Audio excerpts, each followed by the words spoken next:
Hello student, welcome to the Guruji law classes. आज हम करेंगे एलएलबी 6th सेमेस्टर। जो स्टूडेंट्स एलएलबी के 3 इयर्स के प्रोग्राम में हैं, इससे पहले वाली वीडियो में मैंने आपको सारे इंपॉर्टेंट क्वेश्चंस डाल दिए थे, सारे इंपॉर्टेंट क्वेश्चंस बताए थे सिर्फ उसके ऊपर। और आज उन इंपॉर्टेंट क्वेश्चंस की मैं आपको सॉल्यूशंस देने वाला हूं। धीरे धीरे आपको पार्ट 1, पार्ट 2, पार्ट 3 करके ऐसे इंपॉर्टेंट सॉल्यूशंस आपको मिलते जाएंगे इंपॉर्टेंट क्वेश्चंस के। तो चलिए शुरू करते हैं। अगर आप मेरे चैनल पर नए हैं, आपने मेरा चैनल पर लाइक शेयर सब्सक्राइब नहीं करा है तो प्लीज कर लीजिए, क्योंकि इससे आपको क्या क्या फायदा मिलने वाला है। आपको मेरे पास फ्री नोट्स की पीडीएफ मिलेगी, फ्री प्रैक्टिकल फाइल मिलेगी, और इन सबको लेने के लिए आपको मेरे नंबर 8851450051 पर कॉन्टैक्ट करना पड़ेगा। मेरी टीम आपसे कॉन्टैक्ट करेगी और ये सारी चीज आपको फ्री ऑफ कॉस्ट प्रोवाइड कराई जाएगी। कई स्टूडेंट्स को तो प्रोवाइड करा भी दी गई है। तो चलिए शुरू करते हैं क्वेश्चंस के साथ। जो मैंने वीडियो में इससे पहले वाले सिर्फ क्वेश्चंस डाले थे, आज उनके मैं आपको सॉल्यूशन डाल रहा हूं। ये क्वेश्चंस है 4 मार्क्स के। ये क्वेश्चन 4 मार्क्स के हैं। इसके आगे के क्वेश्चंस 10 मार्क्स के भी आ सकते हैं और 20 मार्क्स के भी आ सकते हैं। पार्ट 1, पार्ट 2, पार्ट 3 करके वीडियो मेरे पास आएगी। आप इनको वीडियोस को देखते जाइए और अपनी तैयारी शुरू कर दीजिए। जिस तरीके से 6 सेमेस्टर के एग्जाम्स आने वाले हैं, आपकी प्रिपरेशन और बढ़िया एग्जाम जाएंगे, इन्हीं से ही रिलेटेड क्वेश्चंस आएंगे। चलिए शुरू करते हैं। पहला क्वेश्चन है मेरे पास, रंगनीय विधायन कलरेबल लेजिस्लेशन के सिद्धांत से आप क्या समझते हैं?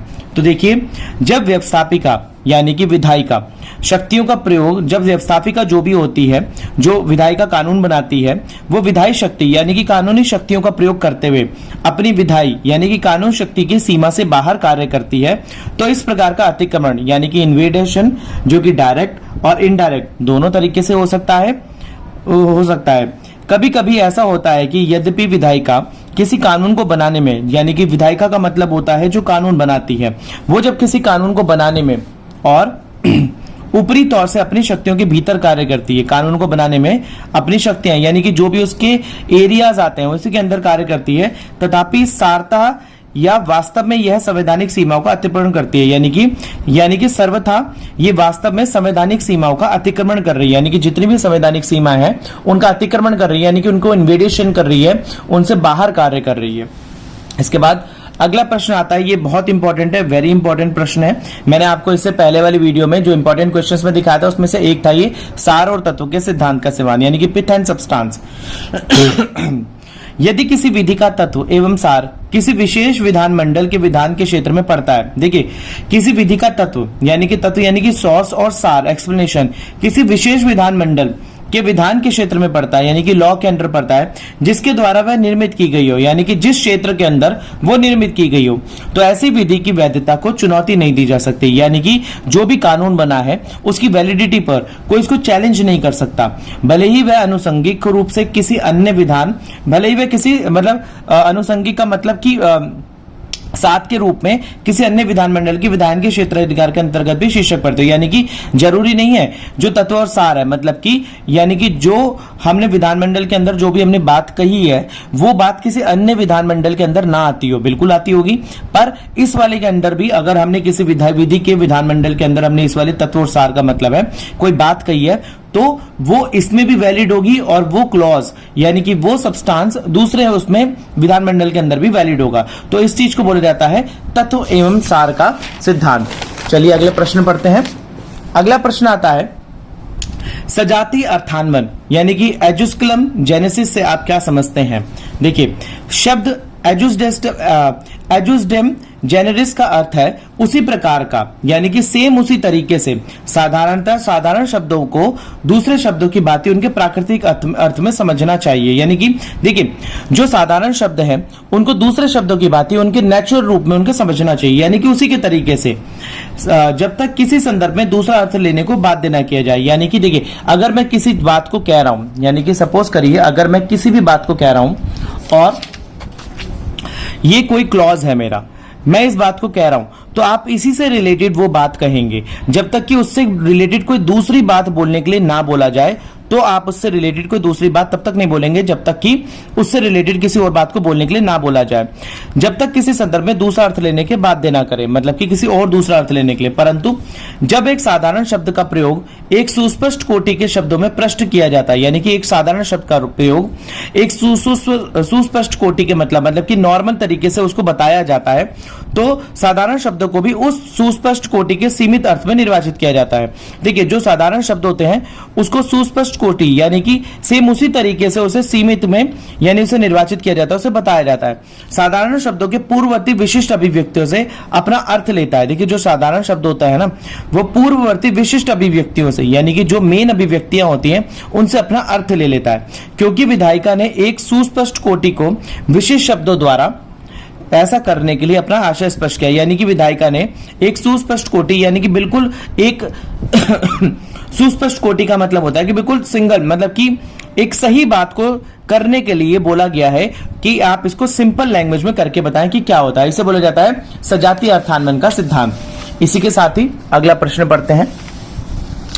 सामंजस्य पूर्ण अर्थान्वयन यानी कि हार्मोनियस कंस्ट्रक्शन क्या होता है? देखिए, जब किसी कानून के एक से अधिक उपबंध एक दूसरे के विरुद्ध हो तो न्यायालय उन उपबंधों का निर्वाचन इस प्रकार करने का प्रयास करता है। देखिए, जब किसी कानून के एक से अधिक उपबंध का मतलब होता है यानी कि उसके सब पार्ट, किसी भी लॉ के उसके सब पार्ट एक दूसरे के अगेंस्ट जा रहे हो तो कानून इसको इस तरीके से निर्वाचन यानी कि इस तरीके से बताने का प्रयत्न करता है, जैसे कि जिससे यदि संभव हो तो सभी उपबंधों में सामंजस्य बना रहे। यानी कि हो सकता है कि सारे उपबंध यानी कि जितने भी, यानी कि सपोज करिए एक लॉ है, इस लॉ के मेन सब क्लॉज क्या है, सब क्लॉज को यदि एक दूसरे के अगेंस्ट आते हैं तो कानून एक तरीके से, तो हम क्या करता है, न्यायालय एक ऐसा क्लॉज बनाता है जिससे कि ये सारे एक दूसरे के अगेंस्ट आने बंद हो जाए, तो कोई ऐसा उपबंध प्रभाव ना हो, ना कि निरर्थक ना हो जाए। सामंजस्य बना रहा है, कोई उपबंध प्रभावी ना हो यानी कि कोई भी वैलिड ना हो, मतलब एक दूसरे के ऊपर इंपैक्ट ना डाल रहा हो, और निरर्थक यानी कि वेस्ट भी ना हो।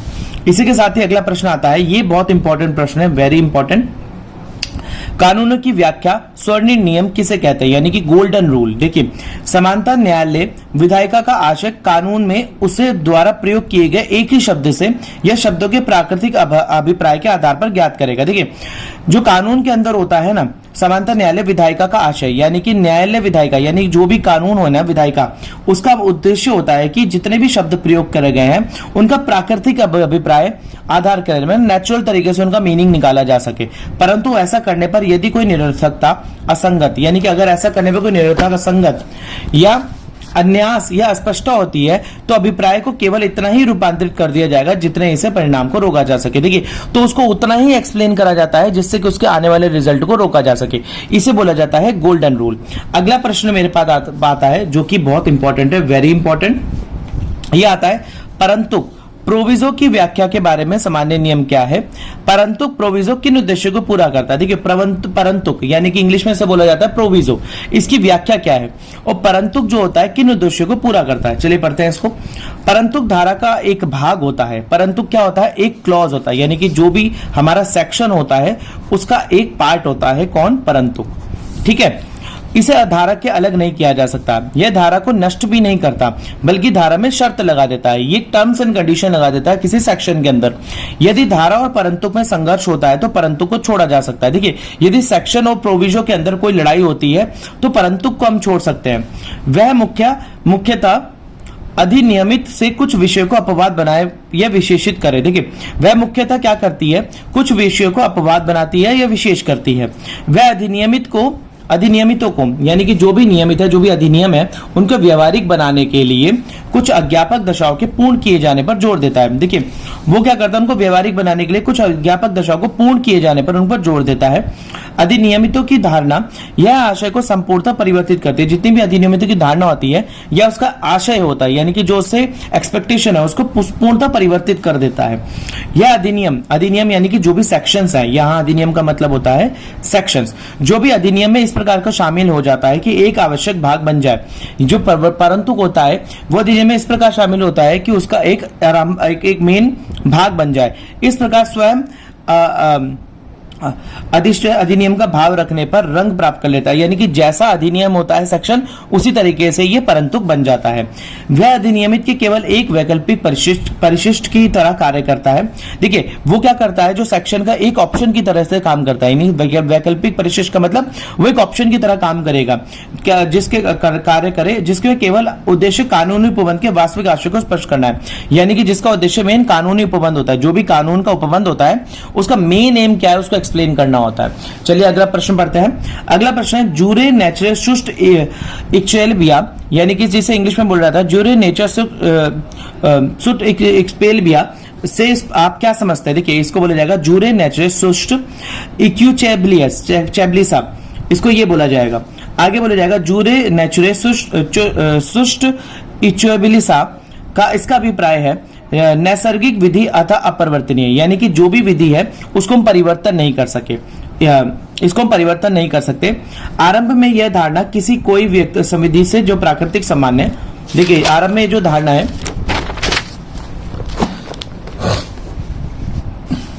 यह तर्क से विसंगत होती थी, उसे शून्य माना जाता था, लेकिन यह कोई निरपेक्ष धारणा नहीं थी, यानी कि बिल्कुल अलग धारणा नहीं थी। यह एक ऐसा दिशा सूचक है जिसका अनुसरण करने की बजाय दूर लक्ष्य करना चाहिए, यानी कि जिसका अनुसरण करने के बजाय उसे दूर लक्ष्य करना चाहिए। तो स्टूडेंट्स इस वीडियो के अंदर इतना ही। ये अगले प्रश्न आपको नए अगली वीडियो में मिलेंगे। अगर आपने मेरा चैनल अब तक लाइक शेयर सब्सक्राइब नहीं करा है, ये पार्ट 1 की वीडियो है। आप ये छोटी छोटी वीडियोस देखकर आप अपनी तैयारी शुरू कर सकते हैं। जिस प्रकार से आपके एग्जाम आ रहे हैं 6001 के हैं, 6002-3 के भी मैं जल्दी से जल्दी कोशिश करूंगा कि आपको नोट्स डालूं।